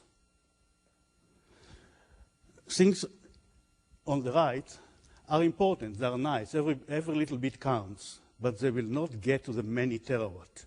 To give an appreciation of what is a terawatt, typical large-scale single generator plant today is between 700 megawatts to maybe 900 megawatts. If you want more, you put more than single generator. So you have more than 1,000 large, very large power generators in 1 terawatt, and I'm talking about many terawatts. Now, I hope you can see it from the distance, but I'll tell you what you're looking at. You're looking at the Earth. The Earth has a diameter of over 6,300 kilometers, and we are living on the crust of the Earth with thickness of anywhere between almost zero at volcanoes to maybe 70, 80 kilometers under big mountain chains. So we are living on a very, very thin crust, thinner than a birthday balloon. Did you ever wonder how does it stay there? Why does it not implode? It does not implode because there's a huge amount of heat-induced counter pressure coming from inside the Earth. And indeed, it's really hot down there. This is the pie slice through the Earth, and you can see that we are getting to thousands of degrees centigrade as you go deep. But these depths are way beyond our reach. We'll look in a moment of how hot it gets, where we can reach it. But generally, talking geothermal is talking about mining the heat generated by the nuclear reactor under our feet. Philosophically, we may even say that basically all energy in the world is coming from nuclear reactions. The sun is a nuclear reactor, and in a way, hydrocarbons have converted energy that came from the sun over paleo times, over long periods of geological time, into energy that we can use today. But basically, the source is the sun. But there is another nuclear reactor, and we are walking right above it, and on, as I said, on a very thin crust. Talking about geothermal energy, I'll start talking about hydrothermal energy, and I'll give you a concept about what it is and direct use. But as I said, the most important one are the hot rocks. There is another way also to get the heat of the Earth, which people call magma, which I don't think we'll see it in hundreds of years. This involves drilling directly into magma chambers, forming glassy kind cavities, and circulating water through them. This has not left the computer room yet. And I don't think it will be, because I don't want to be there when you drill into a magma chamber inside a volcano. Where is that heat? All the red areas around the world are where you have relatively hotter rocks coming closer to the surface. Now, two things to note. One is that you have such hot rocks coming closer to the surface near major centers of population. In Europe, in the western United States, I'll show you a better picture of that. All along the Andes in Latin America. The Far East is big, although on this map, because of the size of the islands, it doesn't show very well. And of course, the biggest rift valley on the face of the Earth, the East African Jordan Rift Valley. Not surprisingly, as many of you know, these hot areas coincide with plate boundaries. We are living on plates that are floating on the magma underneath. What is happening in the plate boundary is one plate subsides, goes under the other plates. This is what's happening as the Pacific goes under the west coast of the US, or under the Andes. Thermal phenomena occur there, like volcanoes, hot springs. Same about in the middle oceanic ridges. That's how Hawaii is thermally active. It's a seamount. There are hundreds and hundreds of seamounts like Hawaii in the Pacific. Most of them did not reach the surface. Can't do volcanoes without some nice pictures. I like volcanoes. This is not Mount Fuji. There are about 12 or 15 very perfect cinder cones around the world. This is a volcano that is very active in the Philippines. And it's not usual that very active volcanoes keeps this perfect shape, because once a volcano decides to wake up and express its opinion, it's a fairly violent act. Years back, I was working in the oil and gas of the Pacific Northwest, and I was lucky to fly over Mount St. Helens several times. That mountain actually destroyed more than half of its size, just blowing it away.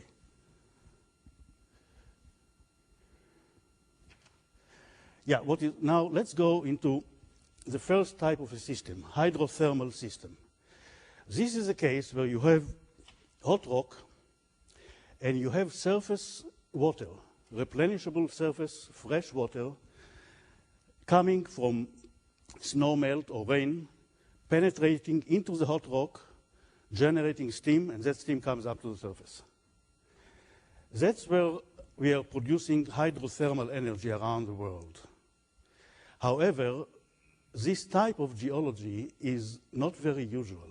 For a number of geological reasons, this is not very likely to happen, the coincidence of fresh water and really hot rock.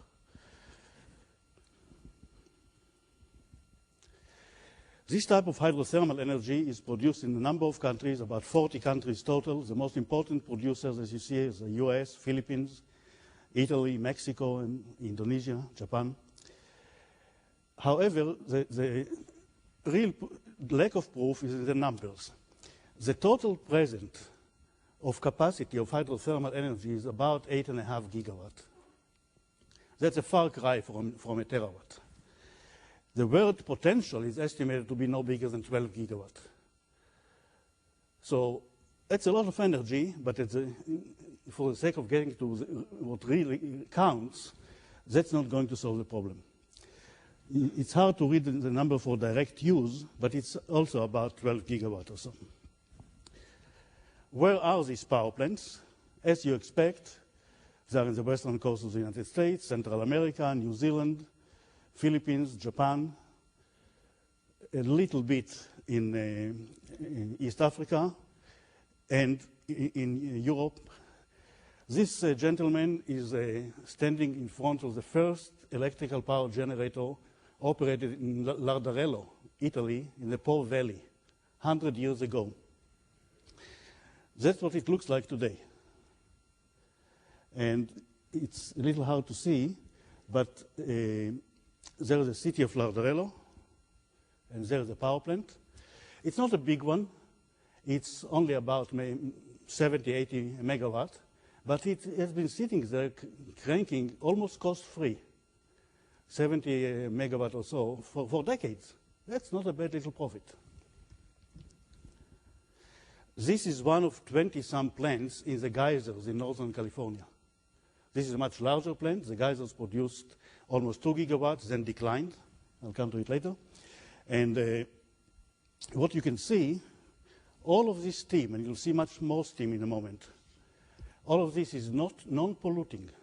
This is just vapor. This is just water. I would qualify, it's not totally non-polluting, but it's fraction, few percent of what gas emits.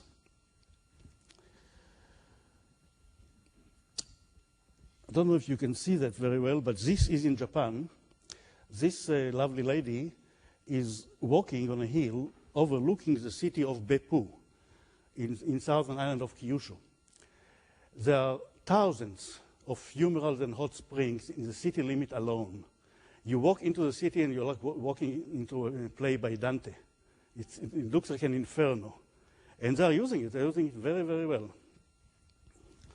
Another form of direct use that's in Mammoth Springs in the US is the ultimate Japanese pleasure of taking a hot bath.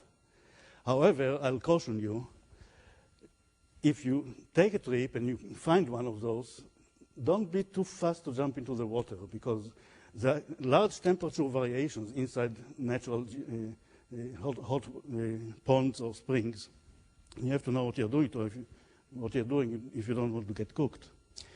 This is a greenhouse in Iceland where they are growing tropical fruit in the middle of the Icelandic winter.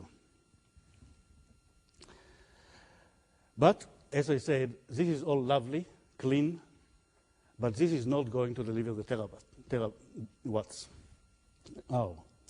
So let's go to the big picture, the big items, the hot rocks under our feet. And just to give you a little bit of feel to the capacity, is that if you cool only 1 cubic kilometer by only 1 degree centigrade or Celsius, 1 cubic kilometer is about the size of, say, an average petroleum reservoir. So it's not a big thing. You get almost 500,000 barrels of oil equivalent. So we have a lot of heat stored down there. A target that we want to reach, and I'm lumping here a lot of, I can bore you a lot with mathematical modelings and heat flow and so on. The bottom line is that if I can find a 250 degrees C, shallower than 3 kilometers or 10,000 feet, with overcoming of some major technical issues that I'll come to in a moment, it can get closer to economical.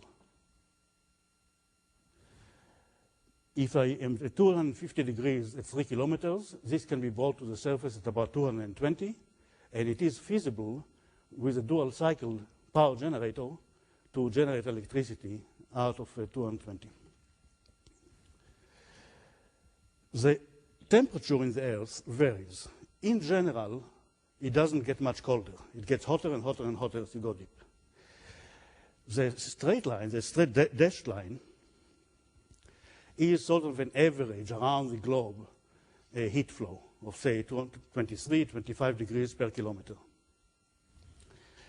Now, what you see on this curved heat flow is not untypical to geothermal areas, in which below a certain depth, the curve really shoots up, and you can get, even at 1 kilometer depth, to 250 degrees. Where does this occur? I showed you the world. Let's see the United States. Essentially, the entire western part of the United States is prospective. And it gets hotter, and the heat flow gets higher as you go to over here, very close to the power-hungry and clean power-hungry West Coast. That's why I turned on my title slide that this may be an overseen and underutilized resource. How do we create, how do we milk and mine the heat of the Earth? And by the way, let me draw an analogy that Rick Smalley and myself discussed yesterday. Oil seeps on the surface have been known for millennia because they seep to the surface in many places. It has been used for all kinds of limited uses for many, many years. But what did we do when we really wanted a major energy source? Not much more than 100 years ago. We went after it. And at the beginning of the previous century, there was very, very little use of oil produced from oil fields. And some of you have termed the last century as the oil century. So we are trying to go down there and mine it, just like we are producing the oil. And we get to the hot rock, and first of all, we have to create a reservoir. The rock may not be fractured enough or conducting enough for fluids. And we know a lot how to fracture rocks in the oil industry. And the natural interaction between cold water and hot rock will create fractures. We monitor with various geophysical techniques that we know how to do. And keep injecting.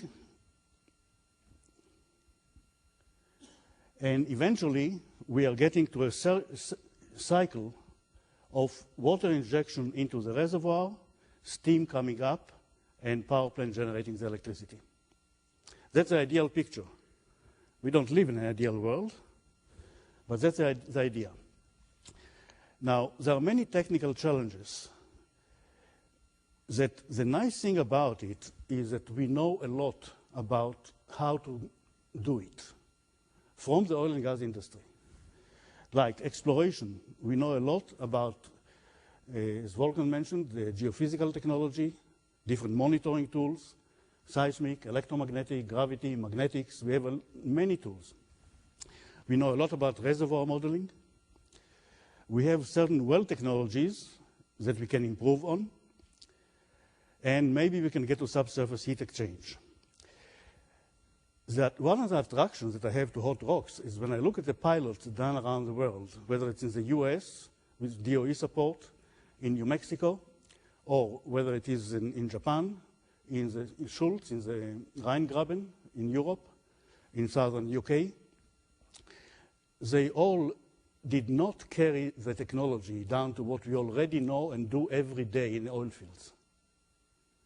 So we can climb on things that we really know. Unfortunately, it's not because the people working on this did not know about the technologies, but all of these pilots, practically, were very rich with politics and very low on financing. So they had to do whatever they could. The trade-off is that you want to drill enough and pump water enough to get maximum energy out of the rock. On the other hand, you don't want to pump too much so that you'll cool the reservoir. So, what are the challenges? What are the breakthroughs that we really have to go through? I showed you in the previous video graph things that we know how to do. The breakthroughs are, first of all, rocks are thermally not very conductive. Each one of you in the Boy Scout camps that took a piece of rock and put it in the fire, you know that you can hold it for a long time before you can feel the heat. So we have to convince the rocks to give away their heat. And I'll show you one nano way of possibly doing it. Secondly, we want to be able to create a closed system. Because if we lose a lot of water to the formation, as we did in New Mexico, and you operate in a place where water is very expensive, the geology is very big. You can lose a lot of water in a very short time. So creating really a closed system. The closest that came to a closed system is the European Union pilot in Schulz in the Rheingraben. And then drilling. We have to find ways which are different than the normal oil drilling, which are optimized for a certain type of a reservoir. And I'll show you one experimental tool right here. I don't know if you can see it, but over here you see a pipe and a little flame coming out of it. Wolfgang mentioned laser drilling. There are many ways to create a very high intensity, very high temperature, thousands of degrees centigrade, that can help us simply melt into the rocks as we drill. In oil and gas, it's not the perfect way of doing it for obvious reasons, but in geothermal fields, you want to drill as perfect a hole as you can and then perforate. And this is not a laboratory toy. It's not something that they tried on a couple of 10-feet concrete blocks. No, this device is drilled already to more than 2,000 feet. And if you're talking already about thousands of feet, the step between 2,000 and 15,000 is not that big. The geothermal well, I'm borrowing on petroleum picture, is going to have to be a smart well. It's like a root system of the tree. It will have to sense its environments with possibly nanosensors. It will have to continue grow, and when one chamber dies, the tree grows another root towards another chamber. So it will be an organic creature. We are beginning to drill those in the oil fields, limited versions. No geothermal well has been drilled like that yet, but the technology is being developed. So the end of the optimization cycle is not just with the well. You put the whole thing into a robust control system that controls the well, its evolution, together with the surface facilities, and down the line to the consumer, whether it's the electrical grid line or, in the oil case, of course, the consumer of the oil products. So that's my vision of the future well that will exploit such reservoirs. There are many advantages. Of course, zero emission. There is very small footprint. And then I won't go through each one of these. Just show you again a plant in the geysers, and they are test flowing a well. And when you're there, down, the ground literally shakes. The amount of energy that just keeps coming out is enormous. And again, all of this is totally non-polluting. This is just steam. Reykjavik, in case you didn't recognize the place, in Iceland, the turn of the century, they were burning coal for heating. Reykjavik today, 95% thermal energy for the biggest city in Iceland, let's call it this way. Nano applications. I love this picture of the cover of Science magazine. And I'll focus on 3 areas.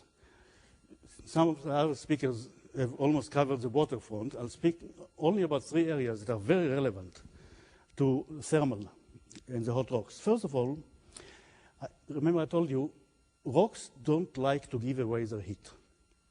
So you have to convince them. Increasing the thermal conductivity of large volumes of rocks. Nobody has done it yet, but potential way of doing it is fracturing massively, which we know how to do. Then developing cement-like material that we can inject into the fractures while they are open, which is both thermally conductive and porous. And if you have enough fractures, you can get much more heat out of the rock. Secondly, some places do have some residues. When you go to geothermal areas, you smell the H2S very heavily. The same technologies or similar analogous technologies to what we are working in the oil fields, doing a downhole factory, separating downhole and getting to the surface only what's desirable, can be applied to geothermal sources. And very important, geothermal geologies tend to be very hostile environment to materials. And if we can improve the material science of what we put down the hole, so it doesn't get chewed up and eaten up by the chemicals every 6 to 12 months, it'll be a big progress. So in summary, we looked at the general picture of renewable energy sources. We talked about the hydrothermal and direct use with understanding that it's